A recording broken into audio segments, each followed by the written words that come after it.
kasih Dokter Devi. Dengan berakhirnya lagu kebanggaan kita maka sudah selesai. Terima kasih untuk seluruh sejawat. Berbicara berkomunikasi dengan BKKBN, mungkin kita nanti dari Jakarta Timur bisa berkoordinasi bekerjasama dengan BKKBN dalam edukasi terhadap geriatri. Kemudian juga edukasi memberikan kegiatan di Panti Jompo, melakukan kegiatan senam geriatri, kemudian juga kegiatan posyandu geriatri. Kegiatannya dilakukan dengan seminar mungkin 1-12 kali, kegiatan bersama komunitas, dan kunjungan dapat dilakukan juga 1 hingga 2 bulan sekali. Kemudian juga kegiatan posyandu dan puskesmas juga yang dilaksanakan sesuai dengan kegiatan dari program puskesmas. Kemudian juga evaluasinya akan kami laksanakan setiap 4 bulan sekali. Oke. Kemudian juga untuk penyakit metabolik dengan cara promotif preventifnya, ini nanti kami juga bekerjasama dengan bidang lainnya, terutama karena penyakit metabolik ini berkaitan dengan kasus penyakit penanganan tingkat lanjutan. Jadi tujuannya untuk memberikan edukasi dan pemahaman efek yang akan dihadapi oleh pasien dari segi psikologisnya, finansial, keluarga terhadap komplikasi penyakit metabolik yang dihadapi. Kemudian juga dilakukan dengan cara tetap menggunakan edukasi, kemudian pembuatan infografis, edukasi juga penyakit metabolik di media sosial di Jakarta Timur. Kemudian juga waktu pelaksanaan dilakukan setiap 1 bulan sekali dan integrasi dengan bidang terkait di Jakarta Timur. Dapat dilakukan juga dengan seminar online untuk awam ataupun untuk medis yang dapat dilaksanakan setiap 1 hingga 2 bulan sekali. Kemudian juga dilakukan evaluasinya setiap 4 bulan sekali. Dan yang terakhir adalah kegiatan kesehatan olahraga, karena sejauh ini perkembangannya yang kita ketahui bahwa banyak terjadi kasus-kasus serangan jantung, masalah-masalah penyakit yang dihadapi pada orang-orang yang berolahraga. Apalagi saat ini orang-orang sangat senang sekali untuk melakukan kegiatan olahraga, tapi hampir setiap weekend terdapat laporan adanya gangguan, adanya masalah, bahkan hingga kehilangan nyawa pasca berolahraga. Jadi kami akan memberikan edukasi juga pemahaman mengenai kegiatan olahraga untuk mencegah angka kematian penyulit penggunaan olahraga. Juga mungkin juga dengan seperti yang saya hadapi sendiri adalah pemberian edukasi kepada para dokter-dokter terkait dengan masalah penggunaan obat-obatan apabila pasiennya ternyata adalah atlet, karena itu akan nanti berhubungan dengan jenis obat-obatan yang mungkin diberikan mengandung substrat yang dilarang dalam dunia olahraga. Kemudian dilakukan dengan seminar medis atau dan online atau offline, kemudian kegiatan dan edukasi bersama komunitas olahraga, kemudian kegiatan olahraga bersama seperti jalan kaki atau bersepeda santai. Kemudian seminar ini dapat dilakukan 1-2 bulan sekali, kegiatan bersama komunitas 1-2 bulan sekali dengan evaluasinya setiap 4 bulan. Oke, jadi berbicara berkomunikasi dengan BKKBN, mungkin kita nanti dari Jakarta Timur bisa berkoordinasi bekerjasama dengan BKKBN dalam edukasi terhadap geriatri. Kemudian juga edukasi memberikan kegiatan di Panti Jompo, melakukan kegiatan senam geriatri, kemudian juga kegiatan posyandu geriatri. Kegiatannya dilakukan dengan seminar mungkin 1-12 kali, kegiatan bersama komunitas, dan kunjungan dapat dilakukan juga 1 hingga 2 bulan sekali. Kemudian juga kegiatan posyandu dan puskesmas juga yang dilaksanakan sesuai dengan kegiatan dari program puskesmas. Kemudian juga evaluasinya akan kami laksanakan setiap 4 bulan sekali. Oke. Kemudian juga untuk penyakit metabolik dengan cara promotif preventifnya, ini nanti kami juga bekerjasama dengan bidang lainnya, terutama karena penyakit metabolik ini berkaitan dengan kasus penyakit penanganan tingkat lanjutan. Jadi tujuannya untuk memberikan edukasi dan pemahaman efek yang akan dihadapi oleh pasien dari segi psikologisnya, finansial, keluarga terhadap komplikasi penyakit metabolik yang dihadapi. Kemudian juga dilakukan dengan cara tetap menggunakan edukasi, kemudian pembuatan infografis, edukasi juga penyakit metabolik di media sosial di Jakarta Timur. Kemudian juga waktu pelaksanaan dilakukan setiap 1 bulan sekali dan integrasi dengan bidang terkait di Jakarta Timur. Dapat dilakukan juga dengan seminar online untuk awam ataupun untuk medis yang dapat dilaksanakan setiap 1 hingga 2 bulan sekali. Kemudian juga dilakukan evaluasinya setiap 4 bulan sekali. Dan yang terakhir adalah kegiatan kesehatan olahraga, karena sejauh ini perkembangannya yang kita ketahui bahwa banyak terjadi kasus-kasus serangan jantung, masalah-masalah penyakit yang dihadapi pada orang-orang yang berolahraga. Apalagi saat ini orang-orang sangat senang sekali untuk melakukan kegiatan olahraga, tapi hampir setiap weekend terdapat laporan adanya gangguan, adanya masalah, bahkan hingga kehilangan nyawa pasca berolahraga. Jadi kami akan memberikan edukasi juga pemahaman mengenai kegiatan olahraga untuk mencegah angka kematian penyulit penggunaan olahraga. Juga mungkin juga dengan seperti yang saya hadapi sendiri adalah pemberian edukasi kepada para dokter-dokter terkait dengan masalah penggunaan obat-obatan apabila pasiennya ternyata adalah atlet, karena itu akan nanti berhubungan dengan jenis obat-obatan yang mungkin diberikan mengandung substrat yang dilarang dalam dunia olahraga. Kemudian dilakukan dengan seminar medis atau dan online atau offline, kemudian kegiatan dan edukasi bersama komunitas olahraga, kemudian kegiatan olahraga bersama seperti jalan atau bersepeda santai. Kemudian seminar ini dapat dilakukan 1 bulan 2 bulan sekali, kegiatan bersama komunitas 1 2 bulan sekali dengan evaluasinya setiap 4 bulan. Pak senyumnya, yang di belakang bagian dikit, yang pojokan.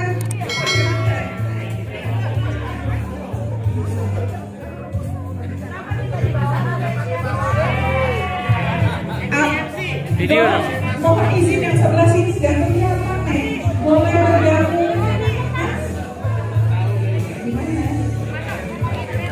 Ya, boleh gabung dikit. Ya, tapi ke bawah dikit.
Dr. Aldrin.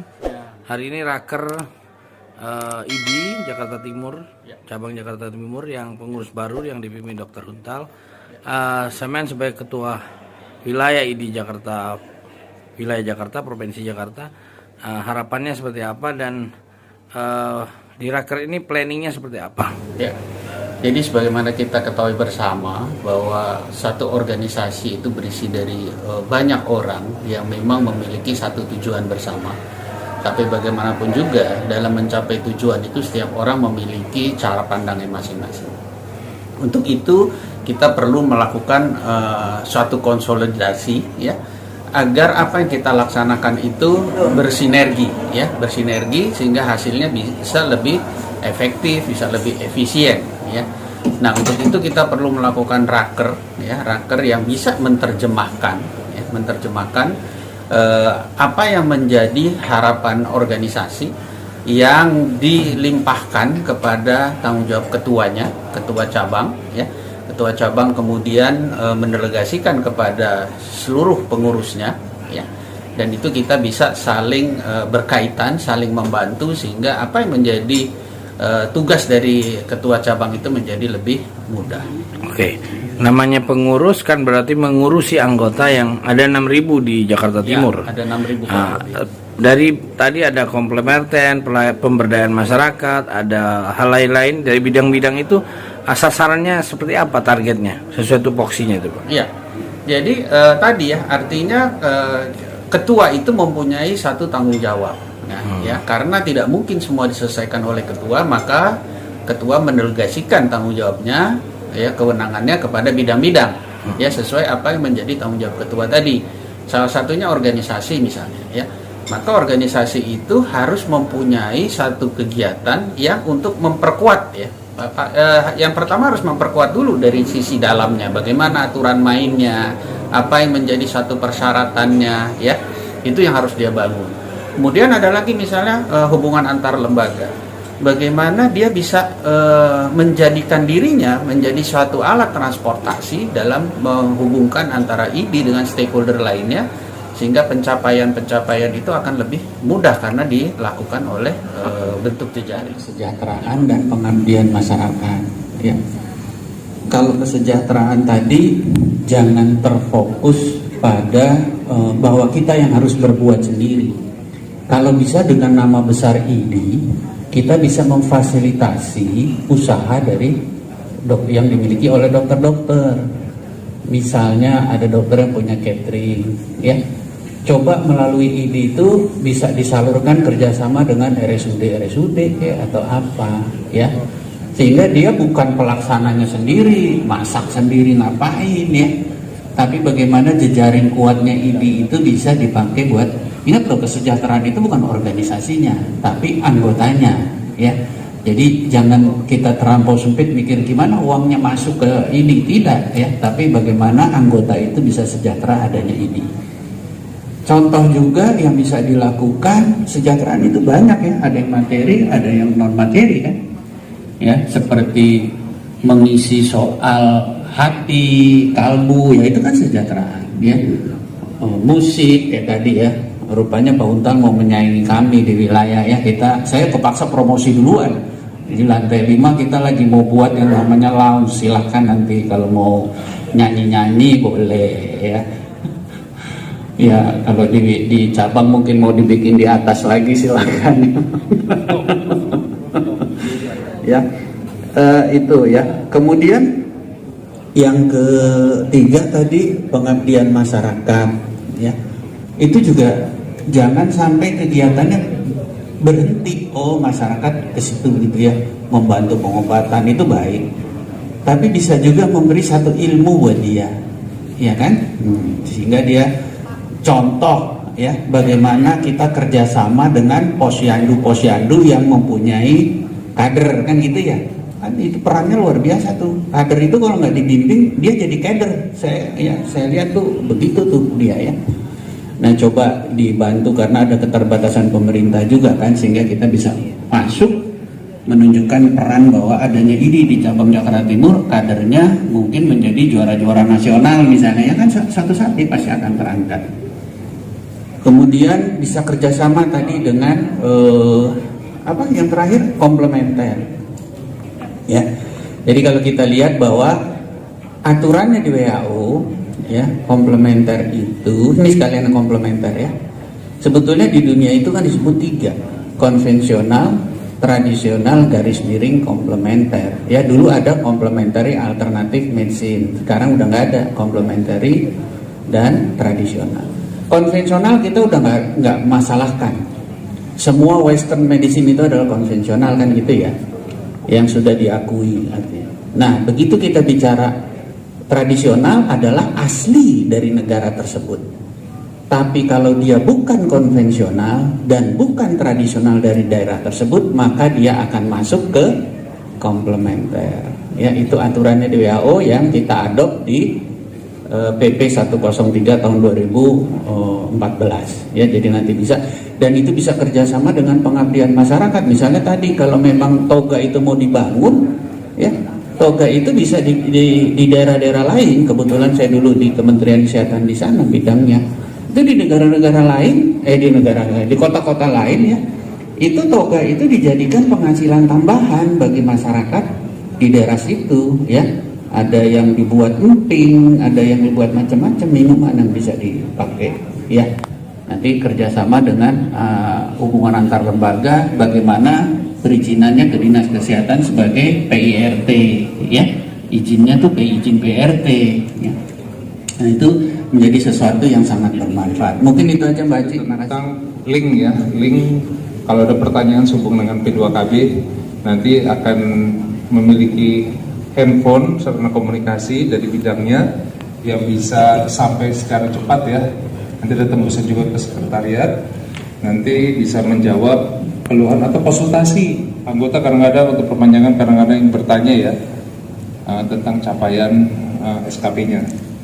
Baik, demikian untuk P2KB. Kemudian untuk bidang kesejahteraan dan kesejawatan, terima kasih nih Dr. Asri, ini sudah sangat berpengalaman nih di bidang ini, apalagi sebagai Ketua Komisariat PDUI.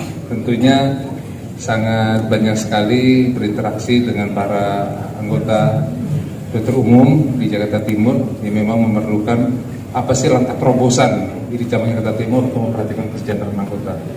Nah, salah satunya infoloker tadi tentunya nanti harus koordinasi dengan bidang-bidang terkait, Bang Asri, seperti bidang pengembangan pelayanan tingkat lanjut dan pelayanan tingkat pertama.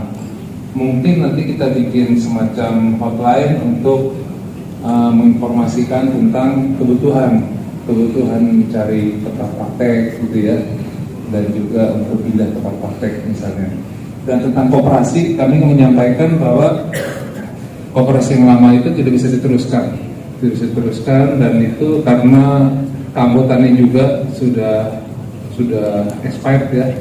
Jadi koperasi yang lama akan ditutup dan akan dikembalikan iuran peran serta seluruh pengurus atau seluruh anggota koperasi tersebut. Untuk itu dalam waktu dekat kita akan buat koperasi yang baru. Tentunya ini cemerlang untuk bidang kerja koperasi nanti, di mana yang mampu laksana dan bisa menghasilkan, terutama untuk kesejahteraan anggota. Ini Dr. Asri nanti bisa meramu dengan lebih baik lagi. Dan yang ketiga untuk bidang pengabdian masyarakat. Pengabdian masyarakat ini tugas yang cukup banyak ya, makanya timnya ada 10 nih, sama seperti bidang P2KB. Nah, sebisanya bidang pengabdian masyarakat ini bukan saja sebagai kegiatan para pengurus, tapi juga kegiatan seluruh anggota. Jadi nanti setiap menuju kegiatan untuk pendataan berapa sih anggota yang dibutuhkan, berapa tim yang dibutuhkan, dan itu kita buka, kita lempar kepada anggota di Jakarta Timur untuk bisa mengikuti. Tentunya kita di Jaktim akan memfasilitasi untuk konsumsi sampai ke transport kalau diperlukan gitu ya. Kemudian juga bidang pengabdian masyarakat juga perlu jeli melihat kebutuhan masyarakat. Mungkin tidak melulu masalah pengobatan gratis ataupun misalnya kejadian bencana ya. Namun kita juga update ketika terjadi suatu kejadian gangguan kesehatan di suatu tempat, kita juga perlu melaksanakan kegiatan di situ. Dan terakhir untuk bidang komplementer, terima kasih bidang komplementer ini sudah proaktif ya, menyebutkan bahwa pelayanan komplementer ini adalah di luar pelayanan konvensional. Jadi tentunya hal ini menjadi sebuah nilai tambah untuk seorang dokter umum atau dokter spesialis di bidang tersebut untuk memiliki tambahan kegiatan pelayanan. Salah satunya kemarin sudah sampaikan tentang pelayanan BEKAM ya dok ya. BEKAM itu ada yang sedang trending ya, Namun kita hati-hati dengan kegiatan ini dalam artian bahwa kita memberikan saran kepada anggota yang akan melaksanakan kegiatan itu secara profesional dan juga memiliki SOP yang benar. Untuk itu nanti kedepannya nanti kita akan dukung untuk adanya pelatihan dari narasumber yang kompeten ya di bidang itu. Kayak kemarin ada kejadian katanya Ahmad Dhani katanya sempat masuk rumah sakit habis di Beckham katanya gitu. Jadi ya kita hati-hati juga ya. Salah satu bidang yang mungkin digemari masyarakat ini penjaga stunting mungkin bisa dikolaborasikan. Jadi insya Allah dari pengabdian masyarakat program yang dekat ini program selain Ramadan, program stunting nasional gitu. Untuk biaya disesuaikan, PIC kita bidang pengabdian masyarakat berkoordinasi dengan bidang terkait gitu. Selanjutnya ya. Nah, selanjutnya program donor darah, tujuannya memfasilitasi teman-teman sejawat yang ingin mendonasikan darah untuk kemanusiaan. Memberikan pelayanan donor darah untuk masyarakat sekitar. Jadi kegiatan donor darah ini untuk anggota ID dan masyarakat sekitar kantor ID wilayah Jakarta. Kegiatannya insya Allah akan diadakan di kantor ID Jakarta Timur. Untuk waktu pelaksanaannya bisa dilaksanakan 1 kali dalam 2 bulan. Biaya disesuaikan, PIC-nya pengabdian masyarakat berkoordinasi dengan dinas terkait, PMI Jakarta Timur atau yang lainnya. Selanjutnya Oke. Respon bencana tujuannya menjadi tempat bagi pengurus dan anggota ID Jakarta Timur untuk berpartisipasi dalam kebencanaan. Jadi kita di bidang kebencanaan memfasilitasi untuk anggota, pengurus atau anggota ID Jakarta Timur yang ingin melakukan, mengabdikan keilmuannya di bidang kebencanaan. Kegiatan kita memberikan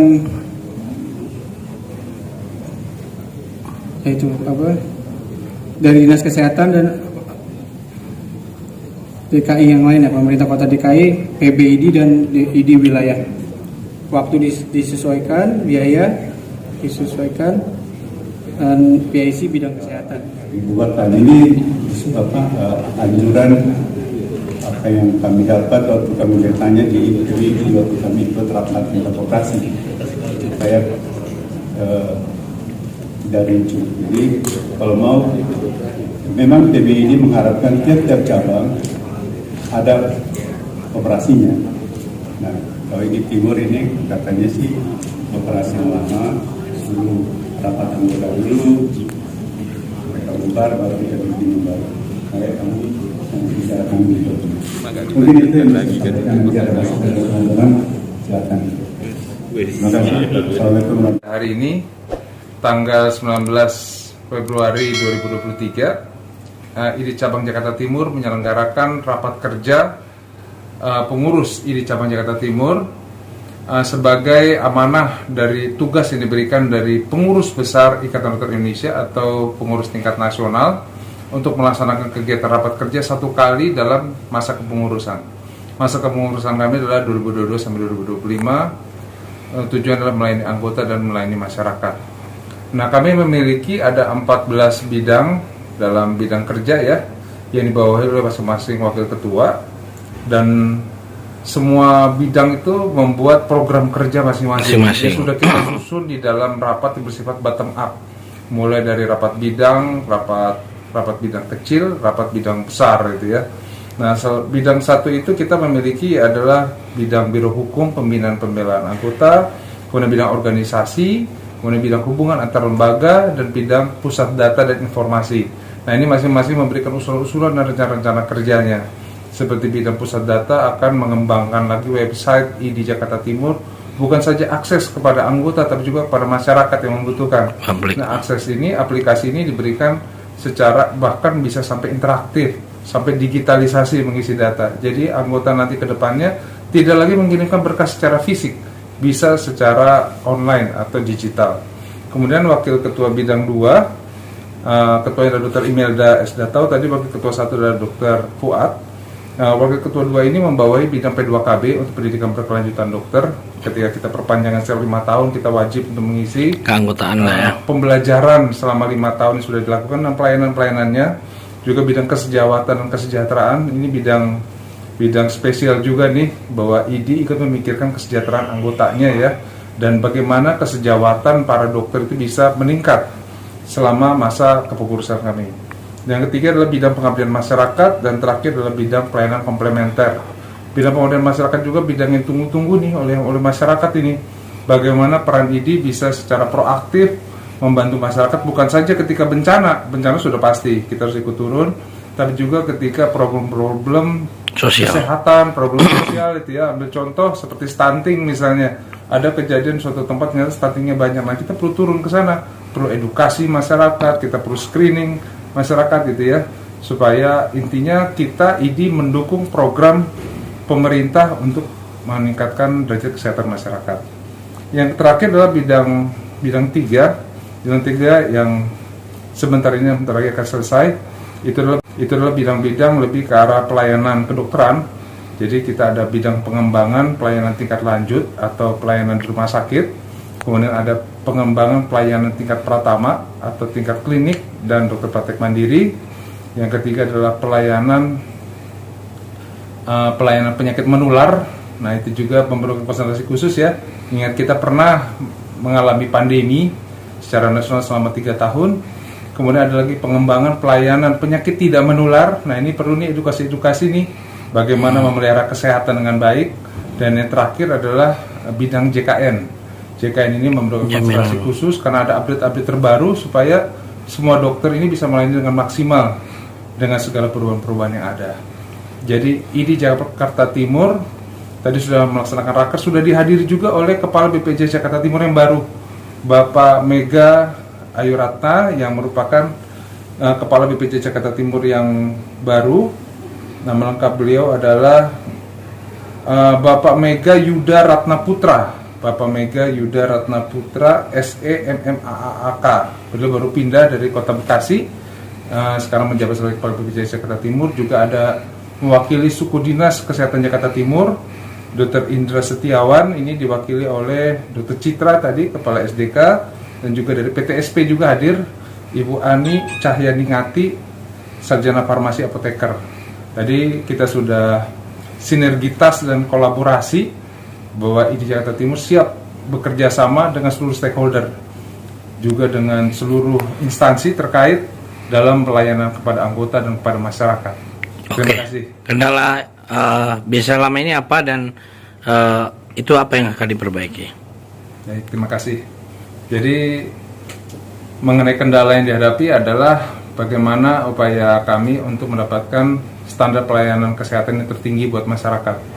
Jadi tentunya banyak sekali masukan-masukan dari para dokter-dokter, baik di pelayanan primer maupun di garda depan, maupun juga pelayanan-pelayanan rumah sakit. Tentunya ini menjadi bahan advokasi kami, baik kepada pihak regulator, pihak Kemkes, pihak BPJS.